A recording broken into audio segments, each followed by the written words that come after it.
Warahmatullahi wabarakatuh. Perkenalkan, nama saya Trina Dini dari Prodi Hukum Tata Negara 3C. Pada kesempatan kali ini saya akan memberikan video tanggapan dalam memenuhi tugas mata kuliah Peradilan Indonesia dengan dosen pengampu Bapak Afdal Askar MH, yaitu mengenai tanggapan saya tentang pemberhentian Hakim Mahkamah Konstitusi, yaitu Aswanto. Menurut saya atau tanggapan saya tentang hal ini, tentang pemberhentian yang dilakukan oleh DPR terhadap Hakim Mahkamah Konstitusi, saya juga setuju dengan statement bahwa tindakan ini tidak sah dan melanggar undang-undang yang berlaku. Dan dari video yang sudah diberikan, saya juga sudah melihat dan memahami bahwa permasalahan awal dari pemberhentian ini ialah terjadinya kesalahpahaman yang dilakukan oleh DPR terhadap surat yang dikeluarkan oleh Mahkamah Konstitusi, yaitu berisi tentang bahwa jabatan hakim tidak lagi menggunakan periodisasi, yaitu 5 tahun, tetapi diganti dengan usia hingga 70 tahun. Dan surat ini juga sudah diberikan kepada Presiden dan Mahkamah Agung.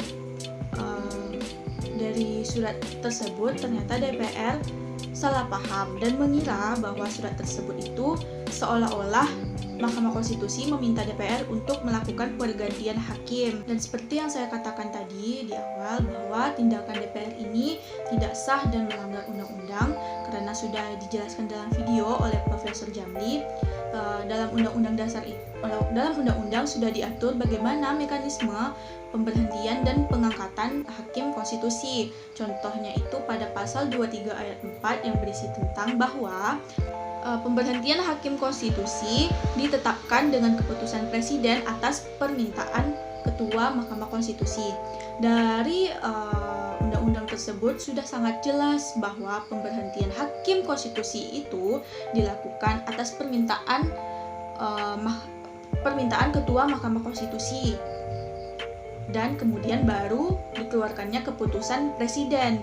Jadi tidak bisa pemberhentian hakim konstitusi itu dilakukan karena permintaan atau keputusan dari DPR, dan keputusan Presiden pun tidak bisa disahkan atau dikeluarkan karena hal tersebut, karena sudah diatur dalam undang-undang bahwa permintaan pemberhentian itu hanya bisa dilakukan oleh Ketua Mahkamah Konstitusi itu sendiri. Dan sudah sangat jelas bahwa pemberhentian seorang hakim konstitusi, DPR sangat tidak ada sangkut pautnya terhadap hal tersebut.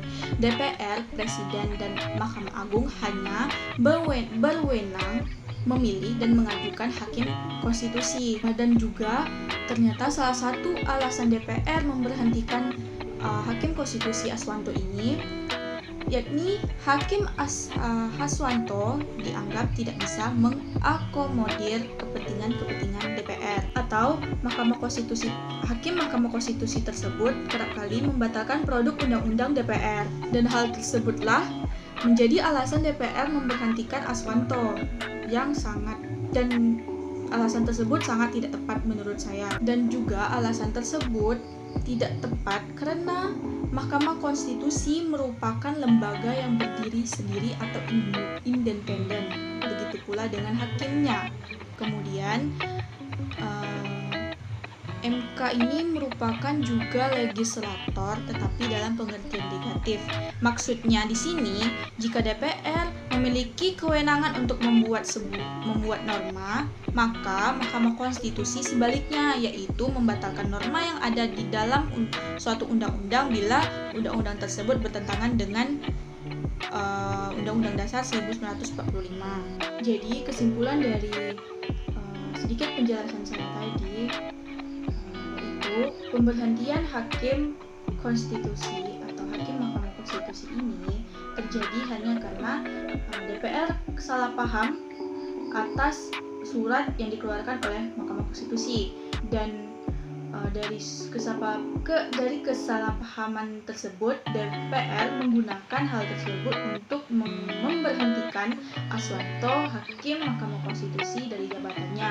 Menurut saya DPR melakukan ini karena hakim konstitusi tersebut seringkali atau kerap membatalkan produk undang-undang yang dibuat oleh DPR. Padahal itu adalah hal yang wajar karena seperti yang sudah saya jelaskan tadi, tugas MK yaitu salah satunya membatalkan undang-undang yang memang yang dibuat tidak sesuai norma atau hukum di Indonesia. Kemudian dari pemberhentian ini DPR sudah melanggar undang-undang Mahkamah Konstitusi yang sudah saya sebutkan tadi, yaitu tentang pemberhentian, yaitu atas permintaan Mahkamah Konstitusi, bukan permintaan dari DPR, dan keputusan Presiden tidak dapat dikeluarkan kalau bukan permintaan pemberhentian tersebut tidak dari Ketua Mahkamah Konstitusi. Mungkin sekian pendapat saya tentang hal ini. Lebih dan kurang saya mohon maaf. Saya akhiri.